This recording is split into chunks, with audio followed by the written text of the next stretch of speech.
말라기 3장 7절에서 12절의 말씀을 합독하겠습니다. 만군의 야훼가 이르노라. 너희 조상들의 날로부터 너희가 나의 규례를 떠나 지키지 아니하였도다. 그런즉 내게로 돌아오라. 그리하면 나도 너희에게로 돌아가리라 하였더니 너희가 이르기를 우리가 어떻게 하여야 돌아가리이까 하는도다. 사람이 어찌 하나님의 것을 도둑질하겠느냐. 그러나 너희는 나의 것을 도둑질하고도 말하기를 우리가 어떻게 주의 것을 도둑질하였나이까 하는도다. 이는 곧 11조와 번헌물이라. 너희 곧 온 나라가 나의 것을 도둑질하였으므로 너희가 저주를 받았느니라.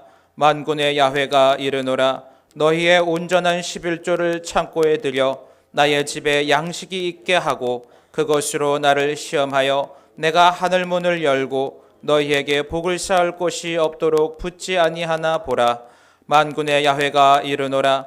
내가 너희를 위하여 메뚜기를 금하여 너희 토지 수산을 먹어 없애지 못하게 하며 너희 밭의 포도나무 열매가 기한 전에 떨어지지 않게 하리니 너희 땅이 아름다워짐으로 모든 이방인들이 너희를 복되다 하리라. 만군의 야훼의 말이니라. 아멘. 정재명 담임 목사님께입니다. 저는 오늘 함께 봉독한 말씀을 통해서 너희를 복되다 하리라 라는 제목으로 말씀을 나누도록 하겠습니다.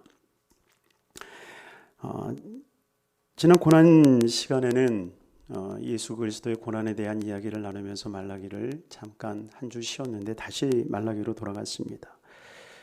오늘 본문의 말씀을 시작할 때에 만군의 야훼가 이르노라. 만군의 야훼가 이르노라.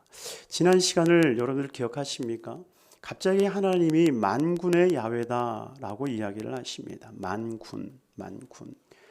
만군이라고 하는 것은 주님께서 정말 군대 장관이 되어서 지금 이스라엘 백성들에게 말씀하고 계심을 보여주고 있는 겁니다. 그러니 어떤 모습으로 하나님께서 나타나느냐라고 하는 것에 따라서 그 말씀의 강도는 분명히 다름을 우리는 알아야 됩니다.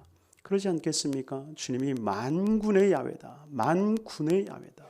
그러니 이스라엘 백성들의 눈에는 보이지 않는다 할지라도 주님께서 천군 천사들을 대동하여 정말 이스라엘 앞에 대면하고 있는 모습을 보이고 있지 않겠습니까? 왕이라고 하는 행렬도 간소한 왕의 행렬이 있는 반면에 웅장한 이 왕의 행렬이 있지 않습니까? 대통령들이 나라들을 방문할 때 그냥 간소하게 방문하는 것들이 있는 반면에 정말 형식과 의식을 다 갖춰서 대규모의 사람들을 이끌고 가는 방문도 있지 않습니까? 이것을 보면 수행원들을 어떻게 구성하느냐에 따라서 방문의 목적이 달라지는 것을 우리가 알지 않습니까? 그러니 미국 대통령이 올 때에 어떻게 오느냐에 따라서 이 한국에 전하는 메시지가 다른 거거든요. 우리나라 대통령도 다른 나라에 갈 때에 어떻게 외교 사절단들을 꾸리느냐에 따라서 그 나라에 주는 메시지가 다른 거예요. 경제인들을 많이 데리고 가서 제3국에 방문을 하는 것은 어떤 모습이겠습니까? 이 나라에 우리가 많이 투자를 해서 많은 우리 협력 관계를 갖자, 이런 의도 아니겠습니까? 누구를 대동하느냐에 따라서 어떤 모습의 형태로 다느냐에 따라서 달라지는 거예요. 지금 이스라엘 백성들에게 만군의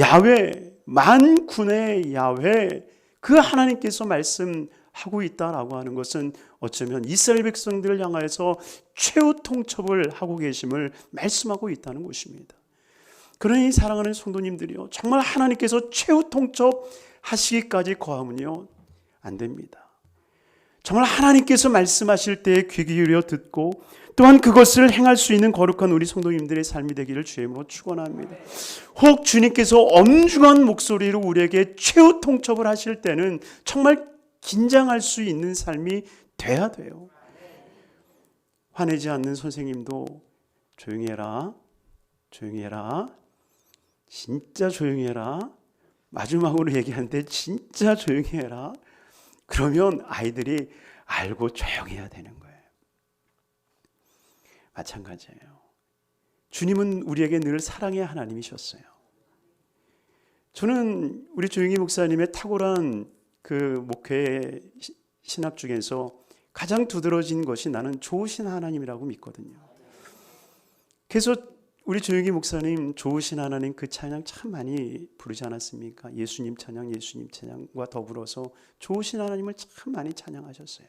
그래서 우리한테는 늘 좋으신 하나님이 우리 마음 가운데 넘쳐납니다. 그러기에 늘 주님께서는 좋으신 하나님이기에 화내거나 벌을 내리시지 않는 하나님으로 늘 인식하여서 하나님이 정말 최후 통첩하실 때 우리가 인식하지 못할 때가 있다는 겁니다. 그러나 정말 주님께서 만군의 야훼로 다가오실 때에는 정말 내가 정말 깨어야 되겠구나. 정말 내가 긴장해야 되겠구나. 내가 정말 주님 앞에 바로 서야 되겠구나. 이런 영적 긴장감이 우리에게 있기를 바랍니다. 이번 코로나19 사태로 인하여서 교회들이 각 어려움을 겪지 않습니까? 이런 어려움을 겪고 있을 때에 사회적으로 분위기가 이러니까 교회가 이럴 수도 있지. 성찬 못하고 그냥 이 예배를 드려도 되지. 어쩌면 이렇게 안일하게 대응할 수 있지만 그러나 한편으로 영적 긴장감이 있으면 이것이 하나님께서 이 교회들에게 주시는 메시지가 무엇일까? 정말 주님께서 이 시대, 이 교회에 주는 메시지가 무엇인가? 정말 긴장하면서 주님의 음성을 들으려고 할 때에 주님께서는 반드시 이 시대를 향한 메시지를 허락해 주실 줄로 믿습니다. 그러니 우리에게 정말 이 영적 긴장감이 필요한 거예요. 정말 영적 그 긴장감을 통해서 하나님이 이 시대에 주시는 메시지, 이것을 통찰할 수 있는 우리 귀한 성도님들의 삶이 되기를 주님의 이름으로 축원합니다. 그 만군의 야훼가 이르노라. 너희 조상의 날부터 너희가 나의 규례를 떠나 지키지 아니하였다. 주님께서 말라기를 통해서 끊임없이 말씀하시는 것 중 하나는 너희가 내 계명을 지키지 않는구나. 그런데 여러분 3장에 와서 주님께서 이 말씀을 하시는 것에 우리는 주목할 것이 한 가지가 있습니다. 보세요. 너희 조상들의 날부터 너희가 나의 규례를 떠나 지키지 아니하였다. 떠나 지키지 않았다. 여러분 지키지 않는 게 먼저입니까? 떠난 게 먼저입니까? 떠난 게 먼저라는 거예요. 여러분 우리가 하나님의 말씀을 지키지 않는 이유는 딱 한 가지입니다. 주님을 떠났기 때문에 지키지 못하는 거예요. 여러분 율법이라고 하는 것은요 거하는 겁니다. 이 율법이라고 하는 것을 오해한 이유가 뭐냐면 율법을 행위로 생각한 거예요. 그래서 율법은 지키는 것, 내 손으로, 내 발로, 내 몸으로 지켜내는 것이라고 생각했다는 거예요. 그러나 하나님의 율법은 지키는 것이 아니에요. 하나님 안에 거하는 거예요. 하나님 안에 거하는 삶, 하나님과 함께 동행하는 삶, 바로 이것을 주님께서 그 백성들에게 주신 것, 이것이 율법이라는 거예요. 그런데 이것을 우리는 행위적 모습으로 보기 때문에 주님이 말씀하고 있는 정말 그 근간에서 벗어나게 되었다는 것입니다. 예수님께서 안식일에 대한 이야기를 하실 때 뭐라고 말씀하십니까? 우리 마태복음 12장 말씀을 찾아봅니다. 마태복음 12장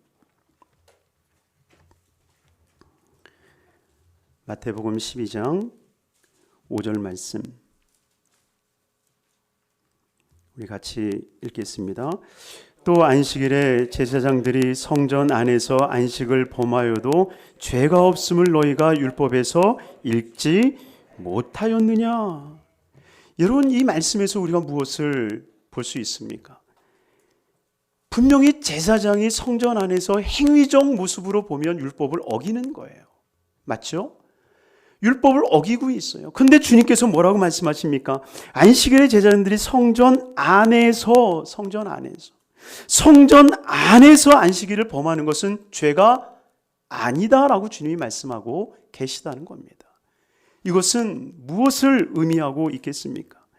결국 주님 안에 거하냐 거하지 않느냐, 이것이 죄를 범하냐 죄를 범하지 아니하느냐라고 하는 그 기준이 됨을 우리는 깨달아야 된다는 겁니다. 그러니 주님 안에 거하고 있으면 그가 하는 모든 것들은 죄가 아닌 거예요. 그러나 주님 안에서 벗어나서 하는 모든 것들은 죄다 아니다? 죄다라고 하는 거예요. 그러니 정말 주님 안에 있으면 되는 거예요. 주님 안에 있으면 되는 거예요. 그래서 주님께서도 끊임없이 말씀하고 있는 것은 내 안에 거하라. 내 안에 거하라. 너희가 내 안에 거하면 나도 너희 안에 거할 거야. 그러면 우리가 열매가 맺혀지고 아름다운 삶을 살 수 있을 거야. 주님이 그 율법을 완전히 그 개념을 바꾸어 놓으시는 거예요. 아니, 개념을 바꾸어 놓으시는 게 아니라 율법의 원 의미를 주님께서 완전히 우리에게 제시하고 계시다라고 하는 겁니다. 그러니 우리가 주님 안에 거하는 것. 그러니 주님께서 떠나 지키지 않았다라고 말씀하시면서 뭐라고 말합니까? 지키라라고 말하지 않아요. 내게로 돌아오라. 내게로 돌아오라. 여러분 보세요. 7절 말씀에 만군의 야훼가 이르노라 너희 조상들의 날로부터 너희가 나의 규례를 떠나 지키지 아니하였도다. 그런즉 내게로 돌아오라. 돌아오라. 지키라가 아니에요. 지켜라가 아니에요. 여러분 많은 크리스찬들이 행위적 크리스찬들이 있어요. 그러나 행위적 크리스찬들은요 결코 주님이 선하다 이야기하지 않아요. 여러분 예수님 당시에 이 바리새인들 서기관들이 얼마나 철저하게 율법을 지키던 사람들인지 아십니까? 무서울 정도로 하나님 말씀을 지키던 사람들이에요. 그런데 주님께서는 그 하나도 말씀을 지키지 않은 자처럼 보이는 이유가 뭐겠습니까? 행위적 모습은 분명 하나님의 말씀인 듯 하지만 그러나 실상 하나님 안에 없는 거예요. 주님 안에 없는 거예요. 여러분 주님 안에 거하지 않고 행하는 모든 일들은 주님이 선하다 이야기하지 않는 겁니다. 여러분 예수 믿는 사람보다 예수 믿지 않는 사람이 선한 일들을 더 많이 할 때가 있지 않습니까? 오히려 믿는 사람들이 더 부끄러울 만큼 선행을 많이 하는 사람들도 있지 않던가요? 그러나 주님께서 그들의 선을 선으로 봅니까? 그렇지 않다는 거예요. 그렇지 않다는 거예요. 정말 내 이름으로 소자에게 물 한 잔 대접하는 것, 그것이 상이 있다라고 말하는 거예요. 주님의 이름이 없으면 이 냉수 한 잔이 아무것도 아닌 거가 되는 거예요. 지금 있는 것이 크다 적다의 문제가 아니라는 겁니다. 내 이름으로 주님 안에 거하여서 하는 모든 것들은 냉수 한 잔조차도 그 상을 잃지 않겠다. 그러니 정말 중요한 것은 주님 안에 있냐. 주님 안에 있냐. 그러니 주님의 눈에 보았을 때는 행위적 죄를 지금 지적하는 게 아니에요. 절대 오해하지 마시길 바랍니다. 행위적 죄를 지금 예수님께서 지적하시는 게 아니라 어디에 거하고 있는 존재적 의미에서의 책망을 주님께서 하고 계시다는 겁니다. 그러니 주님께서 말씀하시는 거예요. 돌아와라. 그러니 진정 저와 여러분들이 주님에게로 돌아올 수 있는 삶이 되길 바랍니다. 그런데 문제는 왜 떠났는지를 정확하게 파악이 돼야죠. 여러분 왜 말라기에 있는 이 사람들이 예수님을 떠났을까요? 예수님이 왜 그들을 향해서 나를 떠났다라고 표현을 하실까요? 그리고 왜 그들이 하나님을 떠났을까요? 여러분 우리 교회 다니는 분들 중에서 교회 떠나시는 분들 많지는 않지만 가끔 계시잖아요. 여러분 그 떠나는 분들을 보면서 마음 아프지 않습니까? 저는 우리 교회를 떠나서 다른 교회로 간다라고 하는 것은 저는 그렇게 마음이 아픈데 그래도 교회로 가니까 저는 좋다고 여겨요. 그것은 하나님의 어떤 보이지 않는 섭리가 분명히 있다라고 저는 생각을 합니다. 왜냐하면 그 교회에 필요한 사람들이 있거든요. 우리 교회에도 정말 필요한 우리 성도님들이 있어야 되는 것처럼 한 심령이 반드시 있어야 되는 것처럼 누군가는 어느 교회에 정말 하나님이 심겨두기를 원하실 때가 있거든요. 그런데 그런 분들이 아닌 우리 교회를 떠나서 아예 신앙을 포기하시는 분들을 우리가 볼 때에 얼마나 마음이 아픕니까? 교회를 떠나서 이단으로 가고 교회를 떠나서 신앙을 저버리는 사람들을 보면 정말 마음이 아프잖아요. 근데 그들이 왜 교회를 떠나든가요? 왜 교회를 떠나서 왜 세상을 향해서 나아가든가요? 여러분, 우리 지구역장님들은 정말 우리 교회를 떠나는 이들이 왜 떠나는지에 대해서 분명한 이유를 알고 계셔야 돼요. 그래서 다시는 그런 일들에 대한 반복이 일어나서는 안 되지 않겠습니까? 우리는 분명히 실수가 있을 수 있어요. 분명히 실수가 있고 그 실수가 반복될 수도 있지만, 그러나 그 반복되어지는 횟수를 줄여야 되고, 언젠가는 그 실수라고 하는 것이 이제 종지부를 찍어서 다시는 우리의 실수와 연약함 속에서 성도들의 떠나는 그 일들을 경험하지 말아야 되지 않겠습니까? 그런데 정말 이 말라기에 있는 이 사람들은 왜 떠났을까? 왜 떠났을까?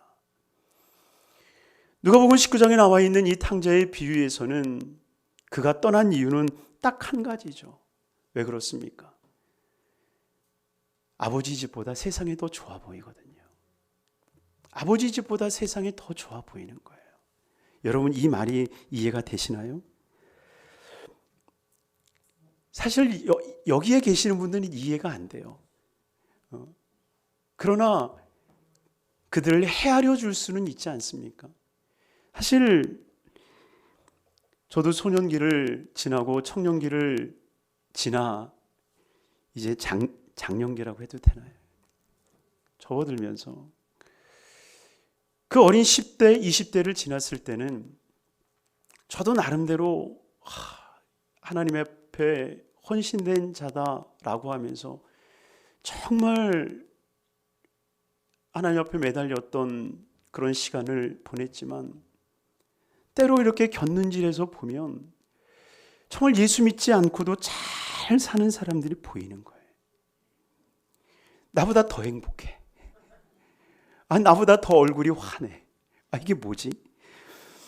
나는 은혜 받고 막 기도 막 빡세게 하고 그리고 있는데 기도도 안 하고 예배도 안 드리는 애들의 얼굴이 더 환하고 더 밝은 거예요.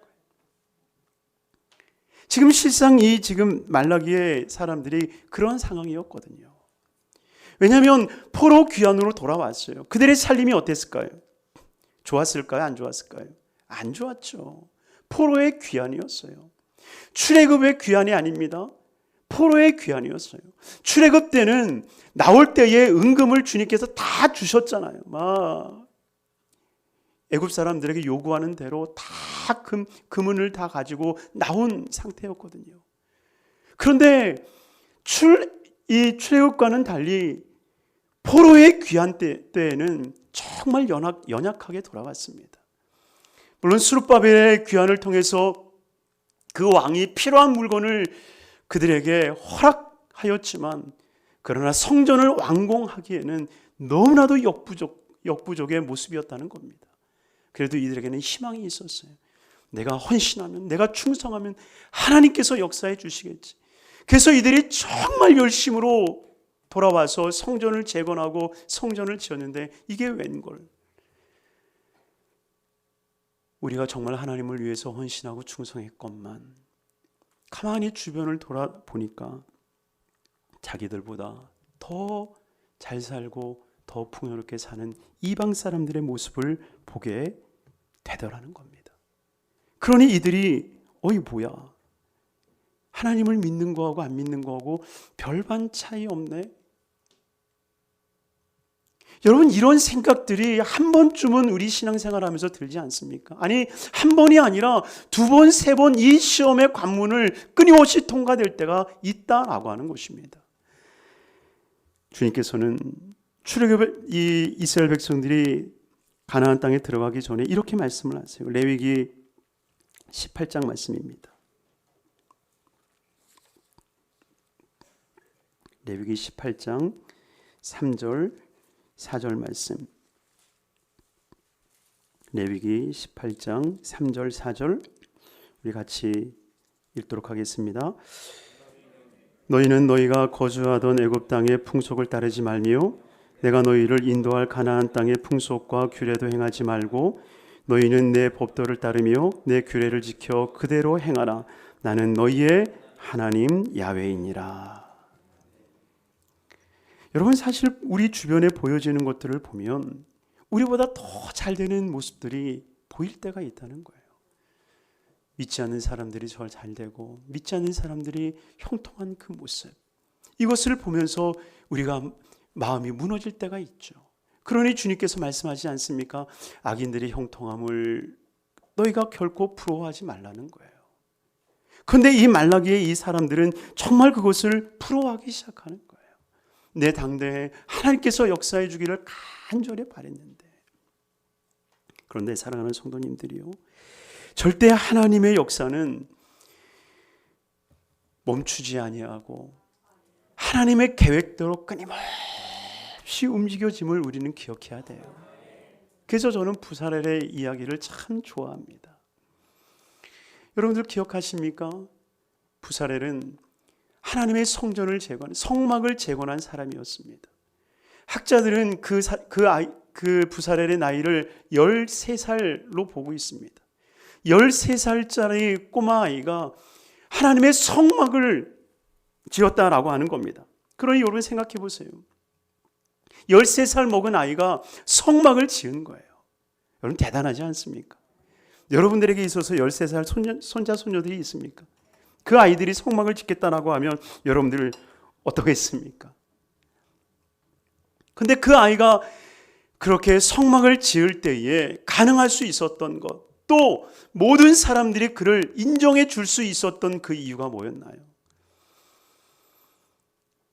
미드라시라고 하는 곳을 보면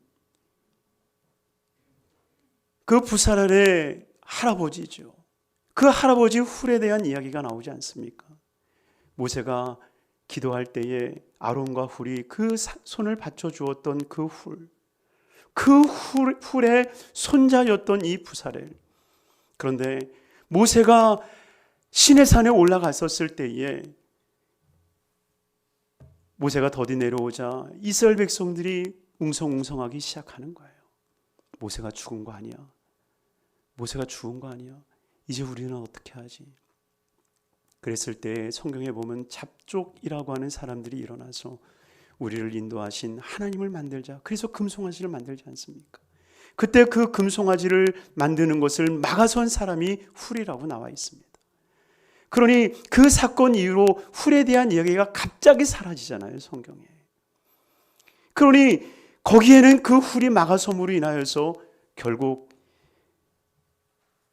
이 잡족들이 돌을 던져서 훌을 죽이게 됩니다. 그때에 하늘의 소리가 들렸다고 그래요. 훌아 훌아, 너가 나를 위해서 이렇게 장렬하게 죽어가는구나. 내가 반드시 너의 자손으로 하여금 내가 영광을 받으리라. 그 말을 훌만 들었던 것이 아니라 그곳에 돌을 던진 그 사람들까지도 듣게 되었다는 겁니다. 그러니 그 말을 들었던 그 사람들이 모세가 훌을 지명하였을 때 그 누구도 반론을 할 수가 없는 거예요. 그리고 하나님께서 그에게 지혜와 명철과 총명함을 주셔서 모든 것을 만들어낼 수 있는 그 능력을 하나님께서 허락해 주셨다라고 하는 거예요. 그러니 어쩌면 훌이라고 하는 사람은 하나님을 위해서 장엄하게 막아서는데 하나님이 그를 지키지 아니하고 그의 피를 흘리게 한 모습, 이것을 보면서 우리가 이해하지 못할 때가 있잖아요. 그 청년 바보 의사 안수연이라고 하는 책, 그 책도 보면요, 정말 젊은 나이에 하나님께서 데려간 의사입니다. 많은 사람들이 아예 안 죽을 거야, 하나님이 살릴 거야 라고 했던 의사였습니다. 그런데 너무나도 젊은 나이에 하나님이 데려가시잖아요. 이해가 안 되는 거예요. 아니 도대체 하나님이 살아계시면 이럴 수 있어? 주님을 위해서 저렇게 정말 희생했던 사람인데 하나님이 어떻게 저렇게 허망하게 데려갈 수 있을까? 그런데 분명한 것은 그의 죽음 이후에 알게 되더라는 거예요. 아, 이거였구나.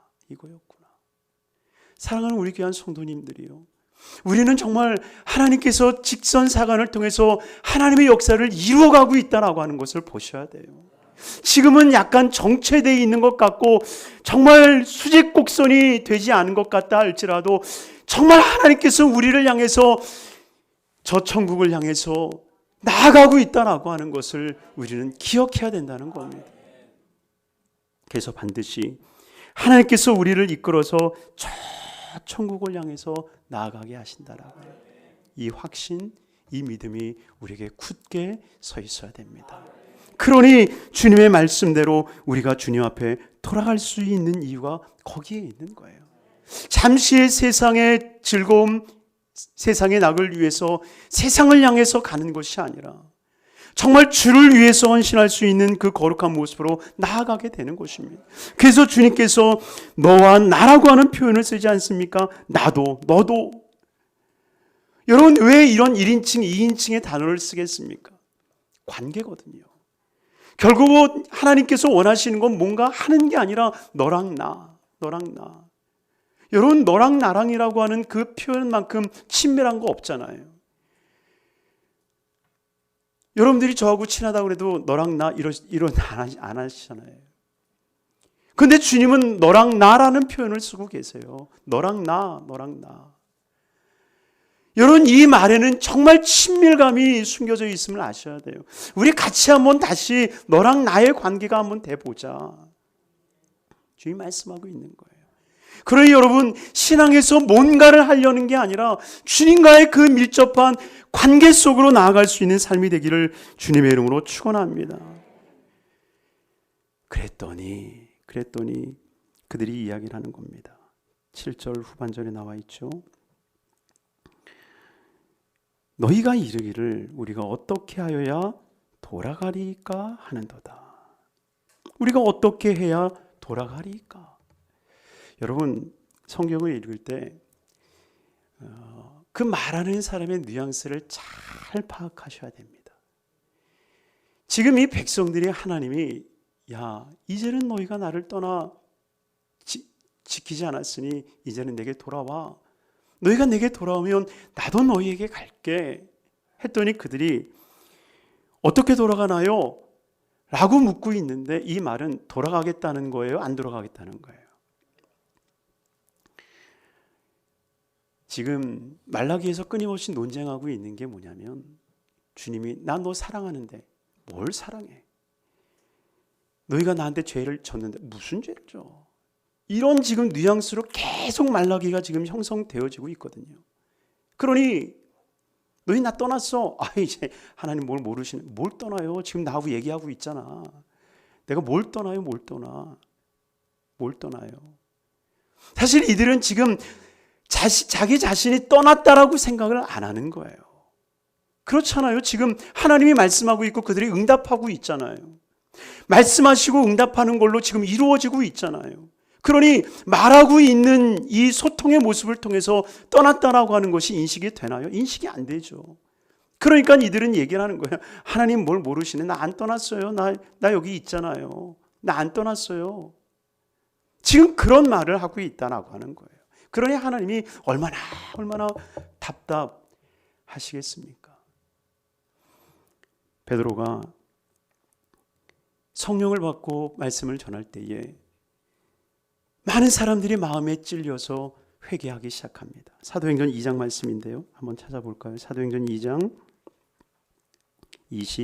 37절 말씀.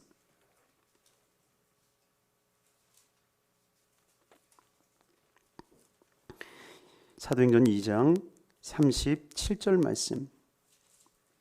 우리 같이 읽겠습니다. 그들이 이 말을 듣고 마음에 찔려 베드로가 다른 사도들에게 물어 이르되 형제들아 우리가 어찌할꼬 하거늘. 여러분 보세요. 지금 말라기에 나와 있는 이들의 고백과 너무나도 흡사하지 않습니까? 우리가 어찌할꼬, 주님 우리가 어떻게 돌아갑니까? 우리가 무엇을 해야 됩니까? 라고 이야기를 하는 듯 합니다. 그런데 지금 사도행전 2장에 나와 있는 사도들에게 물어 형제들아 우리가 어찌할꼬 라고 하는 이 말씀 앞에 뭐가 있습니까? 이 말을 듣고 마음에 찔려. 여러분, 마음에 찔렸다라고 하는 것은 성령의 감동을 이야기하고 있는 것입니다. 그러니 진정한 회개와 회개의 돌이킴은 오직 성령의 역사만이 이루어질 수 있는데 이들에게는 지금 성령의 역사가 이루어지지 않는 거예요. 마음의 역사가 이루어지지 않는 거예요. 그러니 여러분, 말라기 결론이 뭡니까? 말라기 4장 6절 말씀. 말라기 4장 6절 우리 같이 한번 읽겠습니다.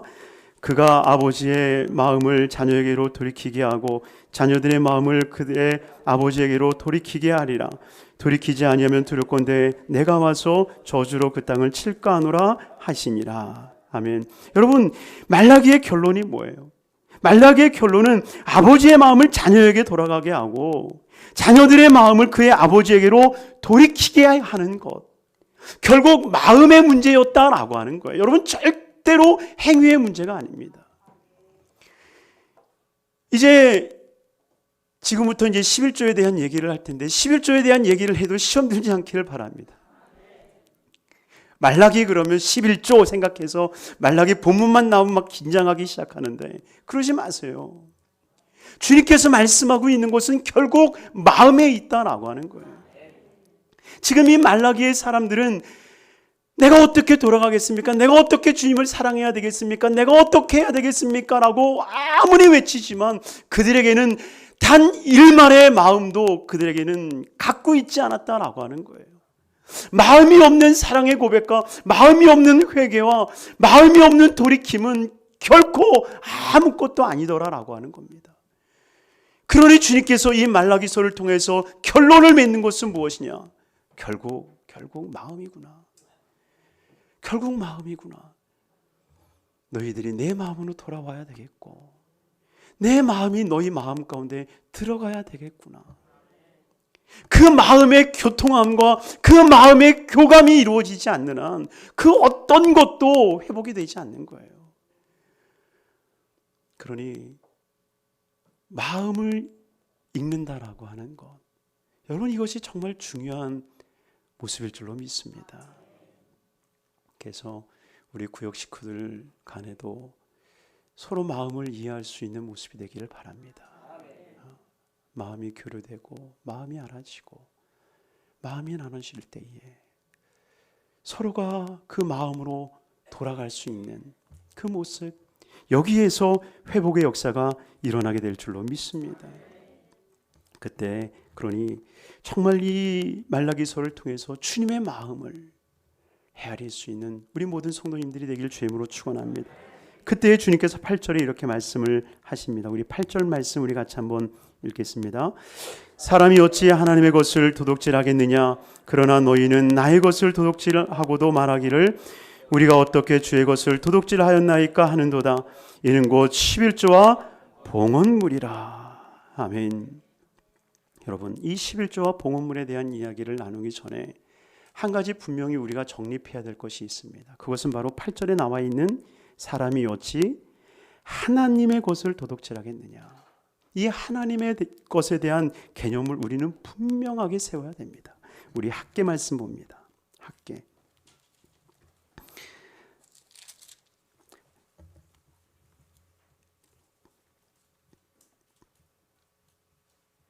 말만 하는 성도를 뭐라고요? 학계, 할게. 죄송합니다. 학계 2장 6절과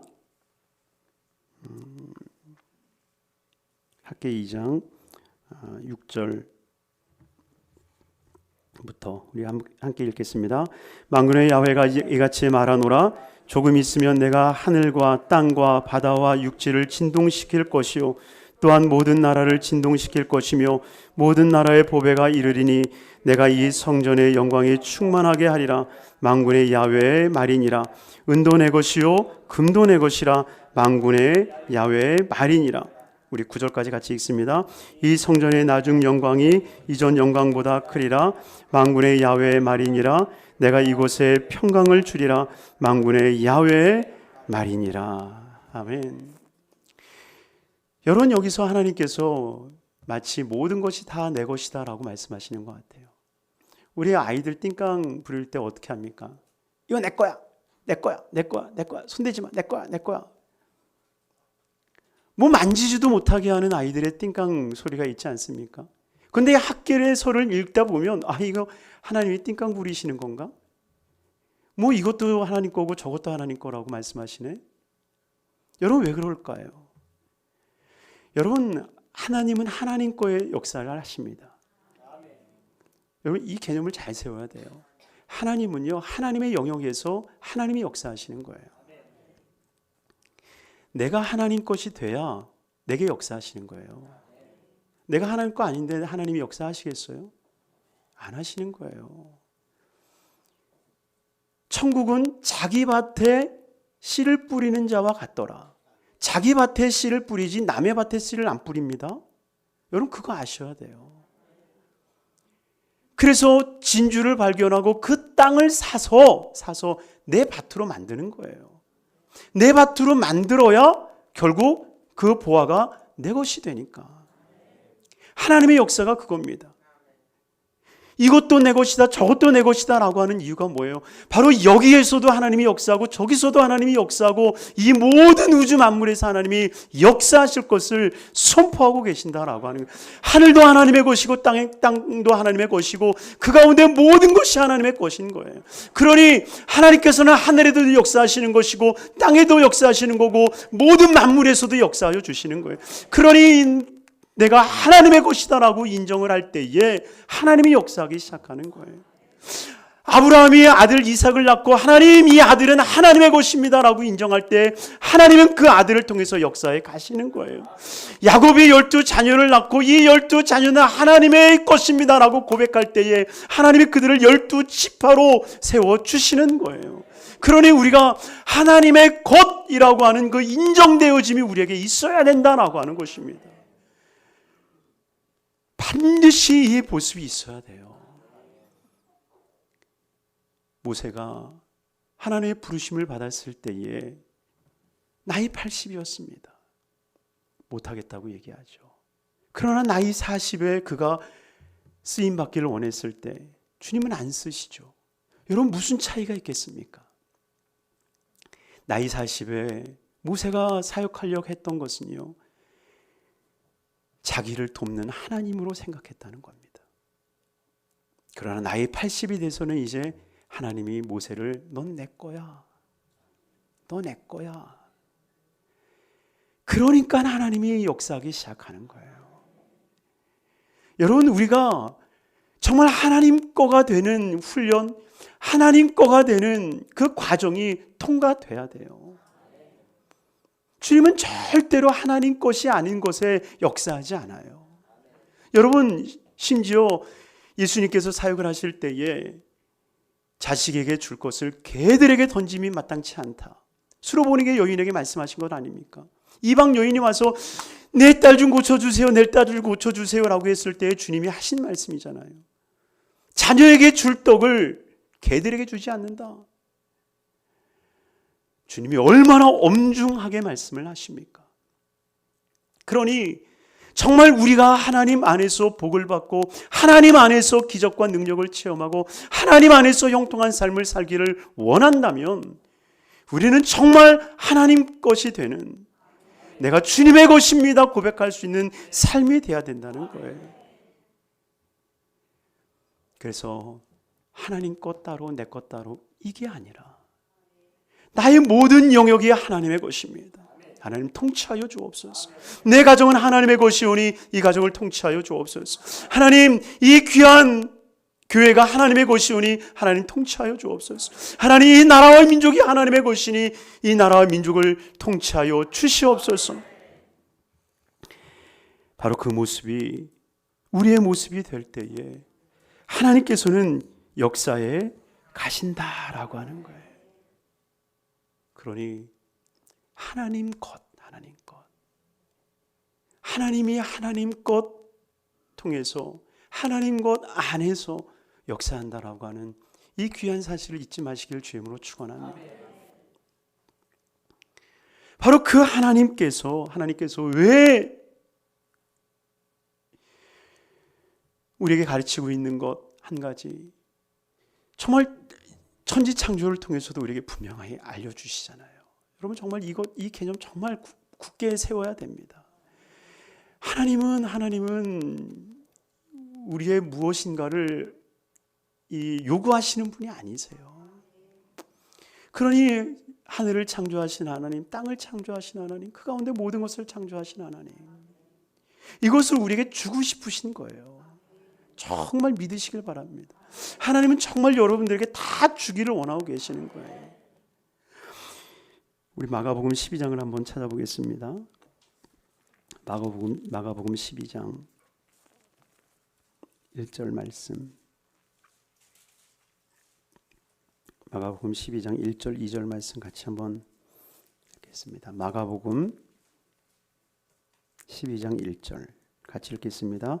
예수께서 비유로 그들에게 말씀하시되 한 사람이 포도원을 만들어 산 울타리를 두르고 집자는 틀을 만들고 망대를 지어서 농부들에게 세를 주고 타국에 갔더니 때가 이르매 농부들에게 포도원 소출 얼마를 받으려고 한 종을 보내니. 아멘. 여러분, 하나님의 창조의 놀라운 비밀을 보여주고 있는 겁니다. 포도원의 창조는 이 세상의 창조요, 포도원의 창조는 저와 여러분들의 삶을 창조하신 하나님의 모습을 보여주고 있는 거예요. 우리 교회가 하나님의 포도원이고요, 여러분들의 가정이 하나님의 포도원이에요. 여러분들의 일터가 하나님의 포도원이고요, 여러분들의 사업장이 하나님의 포도원인 거예요. 이것은 우리가 창조해낸 게 아니라 하나님이 창조하신 거예요. 그리고 그것을 종들에게 주시는 거예요. 마치 5달란트를 주시고 2달란트를 주시고 1달란트를 주시는 거예요. 하나님이 주시는 분이세요. 아멘. 하나님은 주시는 분이세요. 그런데 5달란트의 비유에서도 5달란트를 주고 주인이 옵니다. 그랬을 때에 그 종이 5달란트로 5달란트 남긴 것을 주인에게 드려요. 주인이 얼마나 기뻐하든지 그 10달란트를 받은 주인이 다시 종에게 그 10달란트를 다시 넘깁니다. 잘했다, 수고했다, 이거 너 거야. 너 다시 한번 이 10달란트로 한번 해봐. 너 더 잘할 거야. 여러분, 주님은 주시는 분이시지 빼앗는 분이 아니다라고 하는 거예요. 그러니 이 모든 것이 하나님으로부터 왔다라고 하는 것은 무엇을 인정하는 것이요, 또 세를 받겠다라고 하는 건 무엇을 의미하겠습니까? 이거 내 거야 라고 하는 거죠. 이거 내 거야. 지난번 어떤 재판에서 판례를 보니까 그런 게 있더라고요. 이 집 주인을 찾아내지를 못하는 거예요. 사는 사람이 내 거다라고 주장을 하는 거예요. 내 거다 주장을 하는데 판결이 어떻게 났느냐? 이 사람이 내 거다 주장을 했는데 꼬박꼬박 매달마다 세를 낸 거예요. 그러니까 세를 낸 것을 통해서 이거는 네 게 아니라 이 사람 거야, 판결이 나졌더라고요. 여러분, 세를 냈다라고 하는 건 무엇을 뜻합니까? 나는 주인이 아니야, 주인은 이 사람이야 라고 하는 뜻 아니겠습니까? 주님께서 세를 받겠다라고 하는 것은 이건 내 거 맞는 거지, 내 거 맞지, 이거를 물으시는 거예요. 맞아요, 주님 거예요. 내 생명 주님 거예요. 내 삶 주님 거예요. 그것을 인정해 드리는 것이다 라고 하는 거예요. 여러분, 여기 우리가 11조라고 할 때에 그 1이라고 하는 말이요, 이 하나라고 하는 의미도 있지만, 하나라는 의미가 있지만 첫째다라고 하는 의미가 있음을 여러분들 아시길 바랍니다. 그 첫째의 개념이 어디서 나옵니까? 출애굽기 13장에서 나오죠. 출애굽기 13장으로 가봅니다. 출애굽기 13장 2절 말씀. 야훼께서 모세에게 말씀하신 겁니다. 2절, 출애굽기 13장 2절 같이 읽습니다. 이스라엘 자손 중에서 사람이나 짐승을 막론하고 태에서 처음 난 모든 것은 다 거룩히 구별하여 내게 돌리라. 이는 내 것이니라 하시니라. 아멘. 여러분, 여기서 주님께서 첫째라고 얘기하지 않습니까? 첫 번째 하나입니다. 하나예요, 하나. 주님께서 말씀하고 있는 이 하나의 의미가 뭐겠습니까? 여러분, 실상 애굽의 장자들이 다 죽지 않습니까? 그런데 애굽의 장자의 죽음은요, 애굽 전체의 죽음을 이야기하고 있는 거예요. 이해가 되십니까? 애굽의 장자가 죽은 것은 다 죽은 것을 의미하는 거예요. 주님께서 이스라엘의 첫째를 살려준 것은요, 다 살려준 거예요. 그때 주님이 말합니다. 모든 태에서 난 첫 번째, 그 하나는 내 거다. 이것은 모든 것이 주님으로부터 왔으며 모든 것이 주님으로부터 완성된다라고 하는 것을 고백하는 삶임을 우리는 잊지 말아야 됩니다. 그래서 주님께서 이 하나 되어진 이 11조, 그리고 그 11조를 온전하게 드리라고 하는, 여러분 10절 말씀을 한번 볼까요? 오늘 본문으로 다시 돌아와서 10절 말씀, 말라기 3장 10절 같이 한번 읽겠습니다. 만군의 야훼가 이르노라, 너희 온 집의 11조를 창고에 들여 나의 집에 양식이 있게 하고 그것으로 나를 시험하여 내가 하늘 문을 열고 너희에게 복을 쌓을 곳이 없도록 붙지 아니하나 보라. 여러분, 이 11조에 대한 이야기를 할 때 그 앞에 주님이 붙이시는 단어가 있죠. 온전한. 여러분, 이 온전하다라고 하는 뜻이 뭘까요? 단순히 물질적 개념에서 딱 떨어지는 10분의 1일까요? 어떤 분은 11조를 딱 계산해서 10원도 틀리지 않게 내는 그런 모양새가 있는데, 저는 그것이 결코 나쁘다고는 생각은 안 합니다. 그것은 그분의 신앙의 모습이고 철저하게 하나님 앞에 지켜 나아가려고 하는 모습이기에 귀한 모습이라 생각이 듭니다. 그러나 주님께서 여기서 말씀하고 있는 이 온전한이라고 하는 이 말은 무엇을 의미하겠습니까? 하나님께서 모든 것을 우리에게 허락하셨고 그 허락한 모든 영역에서의 주님을 인정하는 삶을 이야기하는 것 아니겠습니까? 여러분, 마태복음 성경을 많이 찾게 해서 좋으시죠? 네. 마태복음 23장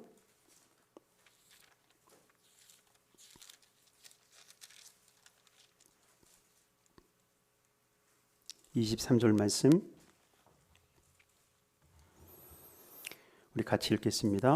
화 있을진저 외식하는 서기관들과 바리새인들이여, 너희가 박하와 회양과 근처의 11조는 들이되 율법에 더 중한 바 정의와 긍휼과 믿음은 버렸도다.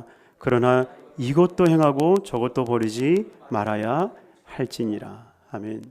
주님께서는 이 11조에 대한 이야기를 하실 때에 서기관들과 바리새인들에게 이야기합니다. 너희가 박하와 회양과 근처의 11조는 들이되. 그러니까 세밀하게 쪼개서 11조를 다 계산한 거예요. 11조를 다 계산한 거예요. 그게 드리는 거예요. 그런데 뭐라고 말합니까? 율법에 더 중한 바 정의와 공의와 믿음은 버렸도다. 결국 주님께서는 단순히 내 삶의 10분의 1을 띄어서 하나님 앞에 드리는 것, 이것이 중요한 게 아니라 정말 온전한 것, 바로 모든 것이 하나님으로부터 왔고 이 모든 것이 하나님의 것임을 인정해 드리는 것. 그래서 그것을 통해서 하나님의 나라가 온전하여지고 완전하게 세워지는 그 삶을 주님께서는 원하고 바라신다라고 하는 겁니다. 결국 하나님 나라를 이루어가는 하나님의 거룩한 통로, 이것은 바로 하나님의 것을 내가 인정하는 것. 이것이 인정되어질 때에 정말 하나님께서는 그것을 통해서 역사에 가시는 거예요. 우리 10절 말씀을 읽었는데 11절 말씀도 같이 한번 읽어볼까요? 만군의 야훼가 이르노라, 내가 너희를 위하여 메뚜기를 금하여 너희 토지 소산을 먹어 없애지 못하게 하며 너희 밭에 포도주 열매가 떨어지지 않게 하리니. 12절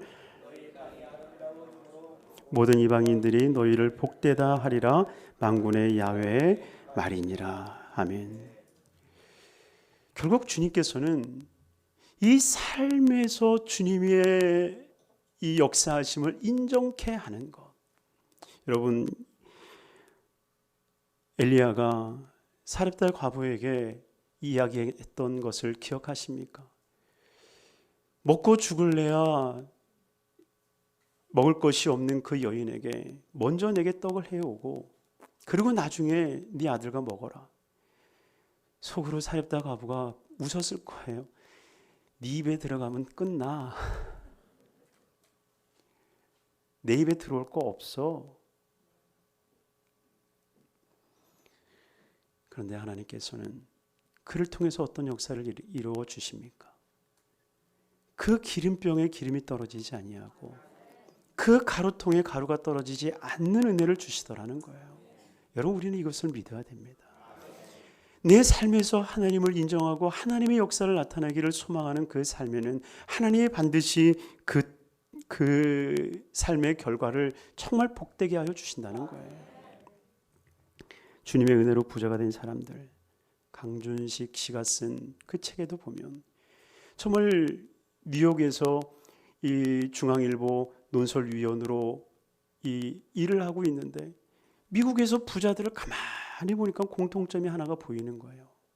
하나님이 복 주셨구나. 하나님이 복 주셨구나.